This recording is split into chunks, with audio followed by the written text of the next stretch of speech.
All party hill leaders কনফাৰেন্সটো আচলতে বহুত বছৰ আগতে হোৱা, এইটো 60s আৰ্লি 60sৰ পৰা হোৱা। এই তেতিয়াৰ পৰা তেতিয়া কেপ্টেইন চাংমা উইলিয়ামছন চাংমা তেওঁলোকে এইবিলাক সৃষ্টি কৰিছিলে। আৰু হয়, তেওঁলোকে বিভিন্ন দল বিভিন্ন সংগঠনৰ লগত বুজাই পেলাই তেওঁলোকে গোটেই পাহাৰীয়া অঞ্চলৰ ৰাইজক গোটাই পেলাই ছেপাৰেট ষ্টেট ডিমাণ্ডৰ এটা আন্দোলন কৰা আৰম্ভ কৰিছিল। আৰু হেৰি APSLC তাৰপিছত এইটো নাইকিয়া হৈ গ'ল। মেঘালয় ক্ৰিয়েট হোৱাৰ পিছত APSLC নাইকিয়া হৈ গ'ল। নাইকিয়া হৈ গ'ল এখেতে জে কাথাৰ ডাঙৰীয়া এতিয়া APSLC তেওঁ আকৌ নতুনকৈ এই দলটো গঠন কৰিছে। যে আমাৰ কথাটো হ'ল কাথাৰ ডাঙৰীয়া তেওঁ এজন অৱসৰপ্ৰাপ্ত বিষয়া। তেওঁ ACS অফিচাৰৰ পৰা নমিনেটেড হৈ তেওঁ IAS হ'ল। ঠিকে আছে, ভাল কথা, তেওঁ চাকৰি কৰিছিলে। তেওঁ সেইটো দিনত চাকৰি কেনেকৈ কৰিছিল কৰা নাই সেইটো পিছৰ কথা। কিন্তু ৰাজহুৱা জীৱনত অহাৰ পিছত তেওঁ প্ৰথমতে কৰিলে জাকাছ। কিন্তু জাকাছটো তেওঁ এৰি থৈ আহিলে। আজিকালি জাকাছৰ চেয়াৰমেন যিজন আছে খনসিং তেৰণ, তেওঁৱেই জে কাথাৰৰ বিৰুদ্ধে যোৱা আৰম্ভ কৰিছিল। তাৰপিছত আহিলে 24+ অৰ্গেনাইজেশ্যন। সেই 24+ অৰ্গেনাইজেশ্যনৰ যোগেদি তেওঁ APSLC দলটো গঠন কৰা বুলি কয়। কিন্তু 24+ অৰ্গেনাইজেশ্যনে তেওঁলোকে মিডিয়াৰ যোগেদি তেওঁলোকে কৈ দিছে যে আমি 24+ অৰ্গেনাইজেশ্যনে APSLCৰ লগত নাই। এতিয়া জাকাছো নাই, এই 24+ অৰ্গেনাইজেশ্যন নাই। তাৰপিছত তেওঁলোকে গঠন কৰিছিলে যে 6th Schedule implementation committee. 6th Schedule implementation committee Dima Hasao ডিষ্ট্ৰিক্টৰ প্ৰেচিডেণ্ট বহিম লাংথাচাই মোক নিজে ফোন কৰি পেলাই কৈছে যে তেওঁ যদিও 6th Schedule ইমপ্লিমেণ্টেশ্যন কমিটিৰ মানুহ আৰু জে কাথাৰো তাতে হয়, কিন্তু তেওঁলোকে জে কাথাৰক তেওঁ সমৰ্থন নকৰে, কাৰণ তেওঁ পলিটিকেলি ফিট নহয় বুলি কৈছে। সেইটো এটা। আনফালেদি এতিয়া আকৌ জে কাথাৰৰ লগত থকা মানুহবিলাক আৰু কিছুমান তেওঁলোকক এৰা আৰম্ভ কৰিছে আৰু ASTC জইন কৰাৰ কথা আছে। গতিকে APSLCটো আচলতে চিৰিয়াছ পাৰ্টি নহয়। জে কাথাৰতে চিৰিয়াছ মানুহ নহয়েই। তেওঁ অফিচাৰৰ সময়ত কি কৰিছিল কি নহয় বাদ কথা। কিন্তু আজি কিবা এটা দল, অন্যদিনাখন বেলেগ এটা দিন, বেলেগ এটা সংগঠন। গতিকে তেওঁ আচলতে মানুহৰ মাজত বিশেষকৈ কাৰ্বি আংলঙৰ ডিমা হাছাওৰ মানুহৰ মাজত বিভ্ৰান্তি আনিবৰ কাৰণে কোনোবাই তেওঁক কুচুটোৱা যেন লাগে। গতিকে APSLC is not a serious party. গতিকে এই ক্ষেত্ৰত অট'নমাছ ষ্টেট, হিল ষ্টেট বা 244A এই বিভ্ৰান্তিৰ কথা নাহে।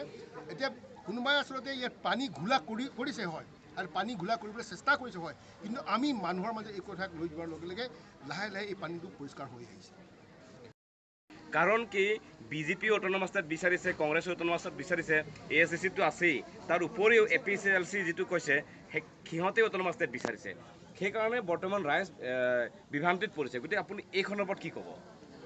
অট'নমাছ ষ্টেট বা হিল ষ্টেট বা 244A এইটোৰ ওপৰত বিভ্ৰান্তি তেওঁলোকেই সৃষ্টি কৰিছে, আৰু জানি শুনি তেওঁলোকে সৃষ্টি কৰিছে। কেইবাটাও কথা আছে। এটাটো হ'ল কংগ্ৰেছে অট'নমাছ ষ্টেটৰ ওপৰত বা অট'নমাছ ষ্টেট দাবী কৰাৰ 244A দাবী কৰাৰ কোনো অধিকাৰেই নাই তেওঁলোকৰ। কাৰণ 1969 যেতিয়া 244A আৰ্টিকলটো ভাৰতৰ সংবিধানত ৰখা হৈছিলে, সেইটো সময়ত কংগ্ৰেছেই আছিলে ইণ্ডিয়াত, আছামত তথা কাৰ্বি আংলঙৰ ডিষ্ট্ৰিক্ট কাউন্সিলৰ। আৰু সেইটো সময়ত এটা সুবিধা দিয়া হৈছিলে যে কাৰ্বি আংলং আৰু তেতিয়াৰ মিকিৰ পাহাৰ, United Mikir and north Cachar hills, এই দুটা জিলা আৰু মিকিৰ পাহাৰ জিলা পৰিষদ আৰু উত্তৰ কাছাৰ জিলা পৰিষদ, তেওঁলোকক কোৱা হৈছিলে যে আপোনালোকে যদি ইচ্ছা কৰে মেঘালয়ত সোমাই যাব পাৰে, অৰ্থাৎ জয়ন্তীয়া হিলছ, খাছ হিলছ, গাৰো হিলছৰ লগত আপোনালোকে ছেপাৰেট ষ্টেট হৈ যাব পাৰে, নতুবা আপোনালোকে নিজাববীয়াকৈ এটা অট'নমাছ ষ্টেট ল'ব পাৰে বুলি এই সুযোগটো দিয়া হৈছিলে। কিন্তু নল'লে। কোনে নল'লে? এইটো কংগ্ৰেছে নল'লে।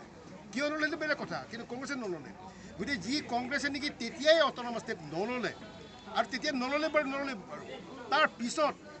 তাৰপিছত 69ৰ পৰা আজিৰ দিনটোলৈকে মাজত মাত্ৰ কাউন্সিল। ঠিক তেনেদৰে GST যিটো আছে, GSTৰ যোগেদি আমাৰ সাধাৰণ দোকানীবিলাকৰ পৰা আৰম্ভ কৰি পেলাই আমাৰ যিসকল কণ্ট্ৰেক্ট কৰা, বিজনেছ কৰা মানুহ, তেওঁলোকে কিবা এটা কৰিব খুজিলে GST লাগিবই বুলি কয়। আৰু এবাৰ যদি GSTত ৰেজিষ্ট্ৰেশ্যন হয়, এইটো ৰেজিষ্ট্ৰেশ্যন হোৱাৰ লগে লগে কিন্তু ৰেগুলাৰলি GST টেক্সটো দি থাকিব লাগিব। অৰ্থাৎ আপুনি কাম পাওক নেপাওক, আপোনাৰ বেপাৰ হওক নহওক, এই GST দি থাকিব। এইটো এটা সাধাৰণ বেপাৰীবিলাকৰ কাৰণে, সাধাৰণ যিবিলাক কণ্ট্ৰেক্টৰ আছে তেওঁলোকৰ কাৰণে এইটো এটা ডাঙৰ এটা সমস্যা, ডাঙৰ এটা বোজা GST। ঠিক ধৰণৰ কেইবাটাও বিষয় আছে, কিন্তু আমাৰ ইয়াত কাৰ্বি আংলং, পশ্চিম কাৰ্বি আংলং আৰু ডিমা হাছাও জিলাত মূল বিষয়কেইটাটো হ'ল এইটোৱেই। এটা হ'ল ডেভেলপমেণ্টৰ কথা আৰু আনটো হ'ল হিল ষ্টেটৰ কথা।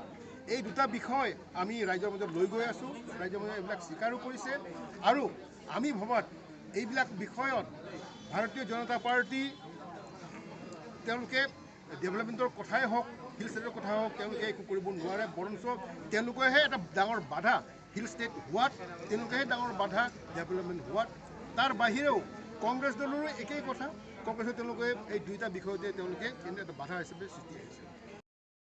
আমি জানো, বহুতেই জানে কংগ্ৰেছে মানে ডেভেলপমেণ্টৰ পিছৰ যথেষ্ট কৰাপশ্যন, দুৰ্নীতিৰ তেওঁলোকে পাহাৰ গঢ়ি তুলিছে। সেইবাবেইতো 5 বছৰ আগতে কংগ্ৰেছক মানুহে ভোট নিদি পেলাই বিজেপিক ভোট দিলে, এটা পৰিৱৰ্তন আহক বুলি। গতিকে কংগ্ৰেছৰ কথা কৈ লাভ নাই, কংগ্ৰেছৰ দ্বাৰা নহ'ব, তেওঁলোকে কোনো ধৰণৰ ডেভেলপমেণ্ট নানে। আহিল তেতিয়া বিজেপি, ভাৰতীয় জনতা পাৰ্টি। কংগ্ৰেছে ডেভেলপমেণ্ট নকৰে, তেওঁলোকে কৰাপ্টেড বুলি কৈ পেলাই বিজেপি পাৱাৰত আহিল। সেই বিজেপিক ৰাইজে ভোট দিলে, চৰকাৰ বনালে নৰেন্দ্ৰ মোদী ডাঙৰীয়া। চৰকাৰ বনাই পেলাই তেওঁ বহুতো কথা ক'লে, আনকি চৰকাৰ বনোৱাৰ আগতেও তেওঁ বহুতো কথা ক'লে। মোদী ডাঙৰীয়া কৈছে 2014 চনত এনেকুৱা ইলেকশ্যন প্ৰচাৰৰ সময়ত তেওঁ কৈছিলে অহা 16 মে, তাৰমানে 2014 চনৰ মে, অহা 16 মে তাৰিখে তাৰমানে ইলেকশ্যন ৰিজাল্ট দিয়াৰ দিনাখনৰ পাছদিনাখনৰ পৰা বাংলাদেশী বিলাকে তালি টোপোলা বান্ধি যাব লাগিব বুলি নৰেন্দ্ৰ মোদী ডাঙৰীয়াই কৈছে। 2014 16 মে গ'ল, 15 মে গ'ল, 16 মে গ'ল, 17 মে গ'ল, 18 মে গ'ল, 5টা বছৰ গ'ল, কিন্তু একজনো বাংলাদেশক তেওঁ খেলিব নোৱাৰে। কেইজনমান মানুহক, কেইটামান কোম্পানীকহে হাজাৰ হাজাৰ কোটি টকাৰ মালিক বনাই দিলে আৰু সাধাৰণ মানুহবিলাকক বেছি দাৰিদ্ৰতাৰ ফালে ঠেলি দিলে। আমাৰ মানুহবিলাকে চাওক, কোনোবাই ধানৰ খেতি কৰিছে, তেওঁ ধানৰ দাম নাপায়। কোনোবাই ঝাৰুৰ খেতি কৰিছে, সঠিক দাম নাপায়। তেওঁলোকে বিঘাই বিঘাই ঝাৰু থৈ দিছে, কাৰণ সেই ঝাৰু যদি উঠাবলগীয়া হয় তাৰ দামো নোলায়, লোকচান হয়, বহুত লোকচান হৈ যায়। কাৰ্বি আংলঙৰ আদা পৃথিৱীৰ ভিতৰতে আটাইতকৈ ভাল, বেষ্ট জিঞ্জাৰ বুলি কৈছে। এই বেষ্ট জিঞ্জাৰ আমাৰ মানুহে বিক্ৰী কৰিব জাগা নাই, পইচা নাপায়।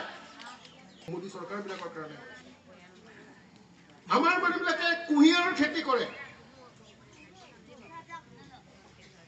কিন্তু আজিকালি কি গুড় বিক্ৰী কৰিব পায় নে নাপায়? কিয় নাপায়? কোনে মানা কৰিছে? গুড়টো আপোনালোকেহে খেতি কৰিছে না, আমিহে খেতি কৰিছো। আমি নিজে খেতি কৰা বস্তু আমাক বিক্ৰী কৰিব কিয় নিদিয়ে? আপাৰ আছামত বাগানত বোলে মদ খাই মানুহবিলাক মৰে, সেইকাৰণে বোলে গুড় বন্ধ। আৰে ভাই, মদ খাইছে দেখাইছে এইটো বেলেগ কথা। সেই মদটোত যদি কোনোবাই যদি বিষ ঢালিছে, তেতিয়াহ'লেতো সেই মানুহটোক ধৰাৰ কাম কাৰ? সেইটো ৰামসাগৰৰ মানুহ গৈ পেলাই ধৰিব লাগিব, না খেৰণিৰ মানুহবিলাকে গৈ ধৰিব লাগিব, না পিলুৰ মানুহে গৈ ধৰিব লাগিব যে তহঁতে মদটোত বনাওঁতে তাত বিষ পয়জন ঢালিছ বুলি? সেইটো আমাৰ কাম নহয় না। তোমালোকৰ পুলিচ আছে, তোমালোকৰ এক্সাইজ মানুহ আছে, হাজাৰ ডিপাৰ্টমেণ্ট আছে। মোদী ডাঙৰীয়াই গোটেই পৃথিৱীত ঘূৰি ফুৰে, ডেইলি ঘূৰি ফুৰে, গোটেই মাহে মাহে ঘূৰি ফুৰে গোটেই পৃথিৱী। এইবিলাক কাম কিয় কৰিব নোৱাৰে? 5 বছৰৰ কাৰণে এনেকুৱা নহয় যে আজি এজনক পঠিয়ালো, কাম নহ'ল, 2 বছৰ 1 বছৰ পিছত মানুহক আকৌ মাতি পঠিয়ালো, আকৌ বেলেগ এজনক পঠিয়ালো। সেইটো চান্স আমাৰ নাই। উন্নতি লাগে, ডেভেলপমেণ্ট লাগে, আমাক উন্নয়ন লাগে, ৰাস্তা ঘাট ভাল হ'ব লাগে, ভাল স্কুল হ'ব লাগে, ভাল কলেজ থাকিব লাগে, বাকৰি সংস্থাপন ভাল হ'বলৈ পাব লাগে। এইবিলাকতো আছেই। ইয়াৰ বাহিৰেও আৰু বহুতো কথা দিল্লীত পাতিবলগীয়া হয়। তাৰ ভিতৰত যে কাৰ্বি আংলং এণ্ড শিলচৰৰ কাৰণে এডুকেশ্যনৰ কাৰণে মাত্ৰ ইমান টকাহে ধাৰ্য কৰিছে, ইমান টকাহে দিছে, নচলিব আৰু বেছি লাগে। হেল্থ মেডিকেলৰ কাৰণে ইমান লাগিব আৰু দিব লাগিব। ৰাস্তা, আমাৰ সৰু সৰু ৰাস্তা, ডাঙৰ ৰাস্তা বনাব লাগিব, নেশ্যনেল হাইৱে বনাব লাগিব। এইবিলাক কথা তাত পাতিব পৰা যায় বৰ্ডাৰ এই সমস্যাবিলাক সমাধান কৰাব লাগে এইবিলাক কথা পাৰ্লিমেণ্টত পাতিব পৰা যায় ইণ্ডিয়াৰ চৰকাৰৰ লগত পাতিব পৰা যায় গতিকে এইবিলাক কাম আমি এজনক দায়িত্ব দিব লাগিব এইজন এমপিক আমি দিম 18 তাৰিখে আমি ঠিক কৰিব লাগিব কোনজন গ'লে বেছি ভাল হয় কোনটো পাৰ্টিক পঠিয়ালে বেছি ভাল হয় Long live! ASDC long live! KL Jindabad! Holy Terang Jindabad! No autonomous state! No autonomous state! ASDC long live! ASDC long live! KSA long live! KSA long live! KNCA long live! Holy Terang Pahai Nang Ma!